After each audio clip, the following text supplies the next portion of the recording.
Today we're going to create a new proposal. There are two ways to create proposals in Qfactor. One is this high-level menu where you can select a proposal or a project to create, or from the dashboard on this button. To begin, we need a project address. So in this case, we do have a project address. If we did not have one, we could enter the Latin longe, or we can enter an APN number. Give the project a proposal name. We are going to go with an incremented proposal code that we already set up based on our criteria.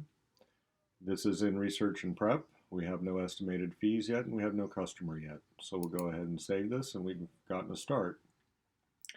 Now we need to add contacts. Who are we going to send this proposal to? This is going to be for Hernandez Civil Engineering. So we will add Hank Hernandez as the primary contact.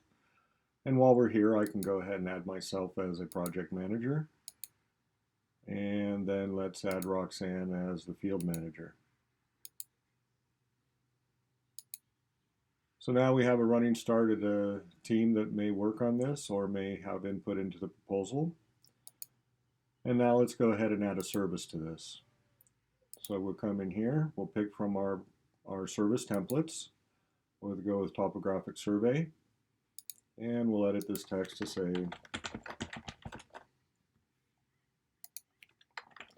and we can leave an internal note.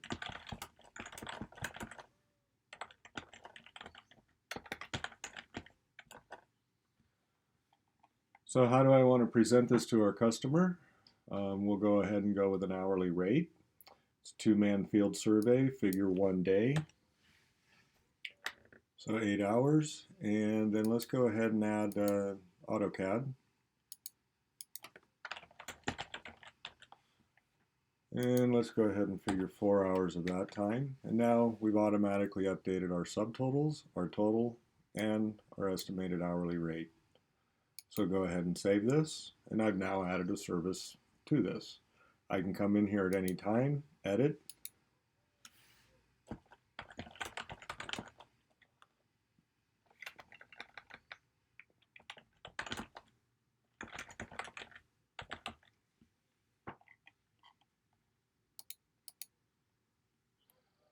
So now we want to turn the service into a proposal. So I start Proposal Builder.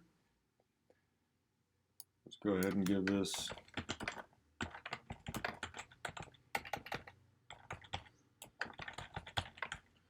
Now what you type in here will show up to your customer, so make something meaningful and appropriate to this proposal. Now we're going to add a header section. This is where we'll bring in our company logo, our header information. Here you will see what we call merge tags. These represent fields within Qfactor that we're going to pull into this when you go to create your PDF. This saves you from having to retype any information about the project or the customer. So now we're going to go ahead and add our service. We click here, we select from our standard sections of service types, and we see our topographic survey. Go ahead and add it. Looks good to me. It's what I estimated and what I want.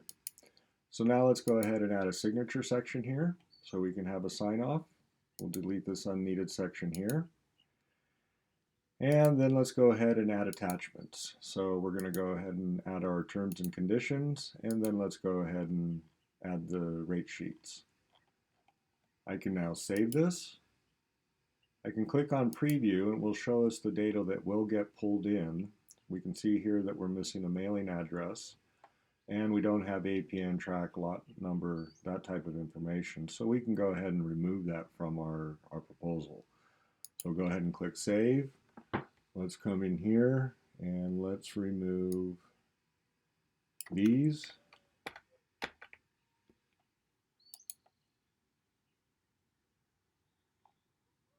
And let's go ahead and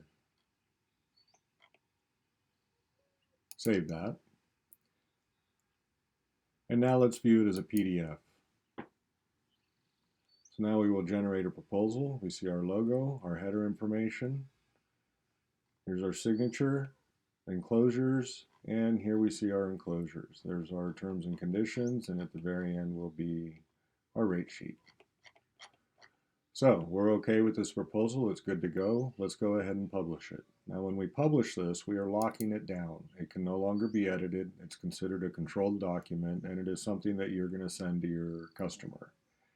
If you decide you want to change it, we offer a clone proposal feature here, which will then just take the lockdown proposal, clone it, and let you have a running start at doing any editing you need to do. And with that, you've seen how you create a proposal within Qfactor.